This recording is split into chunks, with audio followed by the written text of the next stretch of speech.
Welcome to our channel, Behind My Story. Please like, share, and subscribe. Hi, my name is Laura. I'm 23 years old, and I teach art. I recently got married to the love of my life, Norman. I considered him my friend, my brother, my son, and my husband. We loved to prank each other, even after we got married. For instance, one time I turned off all the lights in the apartment, dressed up as a monster, and scared the living daylights out of him when he came back from the store. Another time, he damaged my car. I put mayonnaise on his toast. I did worry sometimes that our jokes might go too far. I mean, he did get really mad at me once. He stopped talking to me for 2 days, even though I apologized profusely many times. After that, our pranks sort of stopped. I figured our pranking days were over. About a month later, I returned home to find a letter on the floor. I opened it and read it.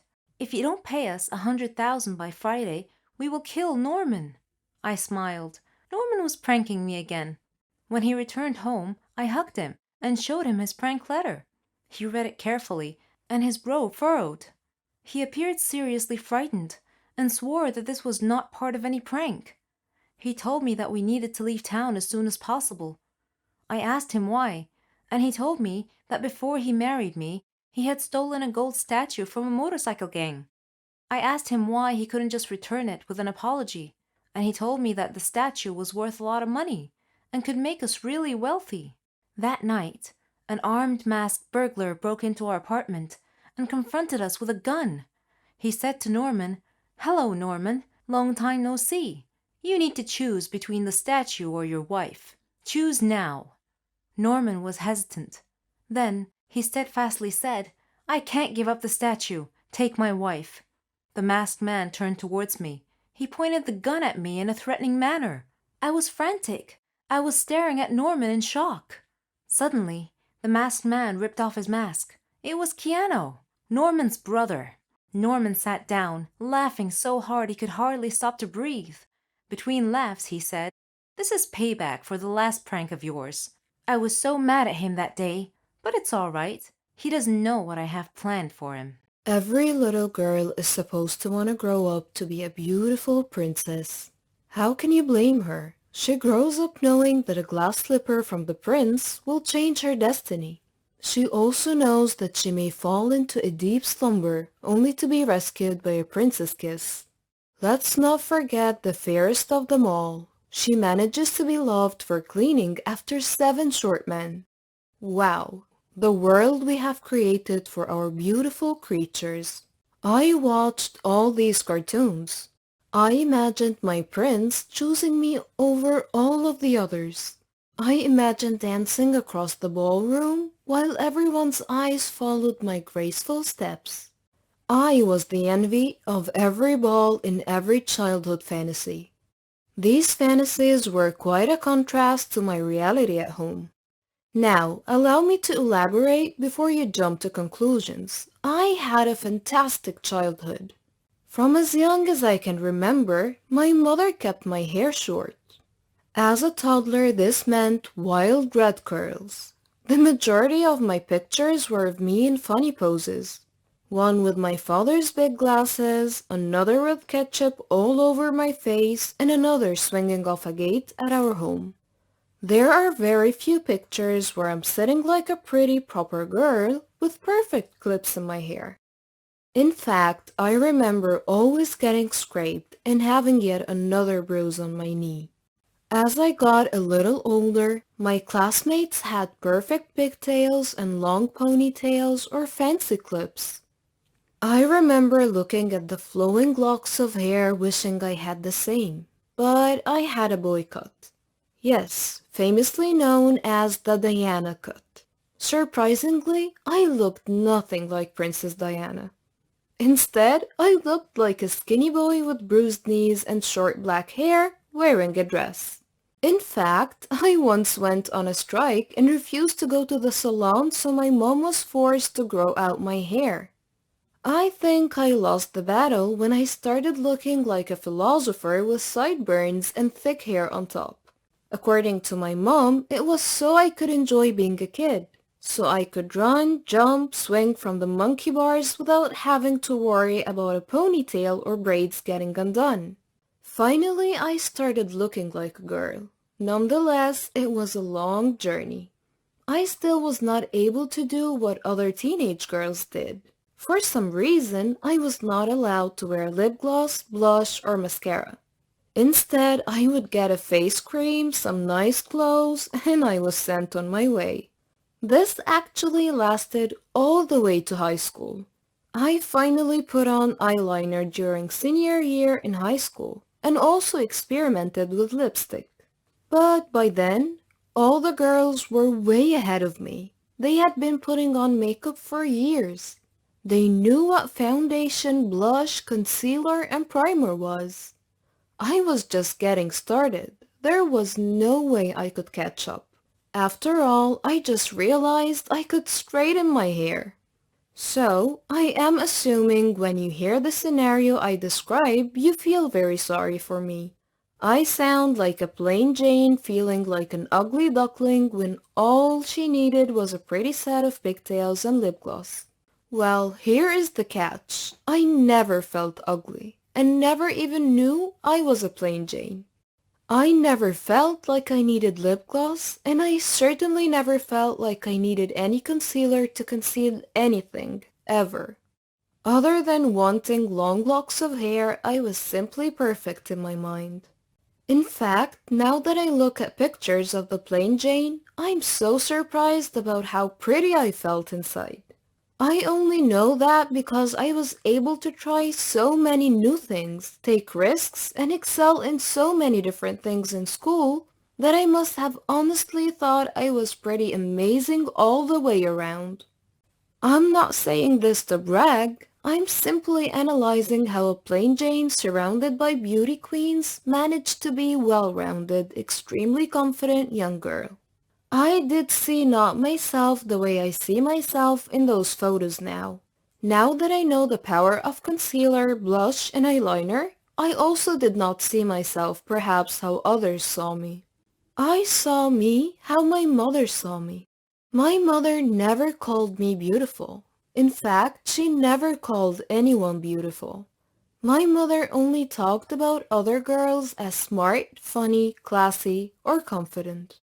Thus, naturally, I started to appreciate those qualities in other girls and wanted to develop myself to be a girl with such attributes. Thus, in turn, others responded to me in kind. I thought I had it all, and knowing that I knew that, they believed it too. What a lesson for life. Beautiful was powerless to me. It was a word that had no value in my mother's eyes. It was a happy accident and perhaps it was never impressed upon in my home. When I look at pictures as a teenager, I see the brilliance of it all. The calculated strategy of my mother imposed on me to help me gain inner confidence without relying on my exterior.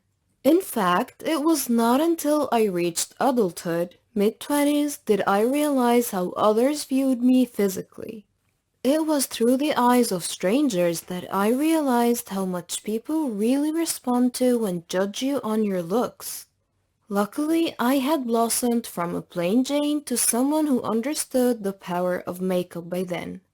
It was actually a disheartening reality, especially when I realized that older women analyze the beauty of younger girls. Women are unnecessarily tough on other women. Perhaps it is because a lot of women have been victims of the cycle themselves, always feeling that they were not pretty enough. Just last week, my mother was casually telling me why I had a boycott when I was 4.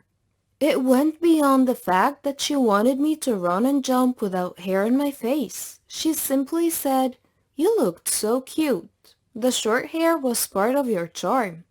How wonderful I feel even now to hear those words.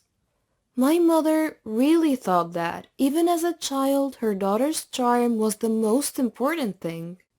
I have beautiful curls, and I let them run wild. They jump as I jump, and I can only hope I always feel beautiful in the same way my mother made me feel beautiful, by never saying it out loud. Some people are born to have great destinies, like being a famous scientist like Einstein or a famous actor or athlete. Other people are born to enjoy great things like love, riches, or glamour. And then there are the rest of us, those who struggle all their lives just to eke by. If we should by chance latch on to a great opportunity, it will likely be very difficult to hold on to it long enough for success. We can only take our best shot, or give up and not even try. My story is about a hero. Perhaps you have met, made fun of, or loved someone like him at one time or another in the past. My name is Sam, and I am 17 years old. I live with my parents and my twin brother, Randy. Dad was a carpenter, and Mom was a housewife, but Randy is the real hero of my story. You see, he was autistic. Unfortunately, society attaches a stigma to autistic children because they seem to live in their own little world, in a kind of private self-isolation, as if quarantined from life. Due to our family's poverty and lack of access to good medical care, we never even realized that Randy was autistic. We just thought he was introverted and naturally quiet and withdrawn. I was the exact opposite, extroverted and gregarious. For the most part, we left Randy to his own devices in facing his hard life in his early childhood. When Randy and I were young, we would play in the street, and I would be responsible for protecting him because there were also some children that considered him weird and, consequently, mocked him a lot. I thought of him as a little angel because he was so quiet, and he was such a dreamer. He loved music and would often close his eyes while listening to music. He would mimic a musician playing a musical instrument for an admiring audience. I would watch his face while he was listening to music. His facial expression would change from sad to euphoric. So I saved up some money and surprised him on his birthday by presenting him with an MP3 player. He was overjoyed. One day when I was outside, Mom asked Randy to buy her some necessities from the supermarket. So he wore some earbuds so he could listen to his MP3 hands-free on his way to the supermarket. Along the way, he came across some bullies who knew about his quirky personality condition, and they decided to bully him. The gang leader grabbed Randy's MP3, threw it on the ground, and crushed it under his foot, much to the amusement of his laughing gang members. Randy was devastated and ran home crying. When he got home, Mom asked him what was wrong, but he didn't answer. When I returned home, Mom told me about Randy, so I knocked on his door. When he opened it, I saw that he had a black eye. I asked him what had happened, and he told me. I promised to buy him another MP3. One day, I heard live music playing at school, so I entered a room to see where it was coming from. It was from Randy. He was playing a violin that someone had left in the room. He looked at me, but I gestured for him to continue playing, and he did. I was entranced by his wonderful, graceful melody. When he finished, I clapped enthusiastically for him and asked him where he learned to play music. He told me that this was his first time playing music. Wow! I decided to help him develop his fabulous talent, so I told our music teacher about Randy. When I returned home, I searched the internet to learn how to make him a violin. I watched many videos and was able to make a homemade violin in Dad's workshop. Our teacher decided to allow Randy to enter the school's music contest. When I gave Randy my violin as a gift, he cried and hugged me. When he started playing the violin at home, Mom was incredulous. She hugged him and cried tears of joy upon discovering that he had such talent. On the day of the music contest, several students were laughing at him as he was walking to the auditorium, but I encouraged him to ignore them and resolved to do his best. Once he started playing, the whole auditorium went quiet and still.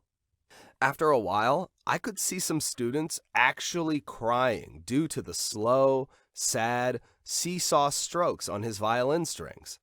When he finished, he received a thunderous standing ovation. He was clearly amazed at the audience's reaction, and he cried tears of happiness and pride. Afterwards, I hugged him, and he hugged me back. Randy still has a long road to hoe in life, but Mom, Dad, and I will be there to support him on his way to the top.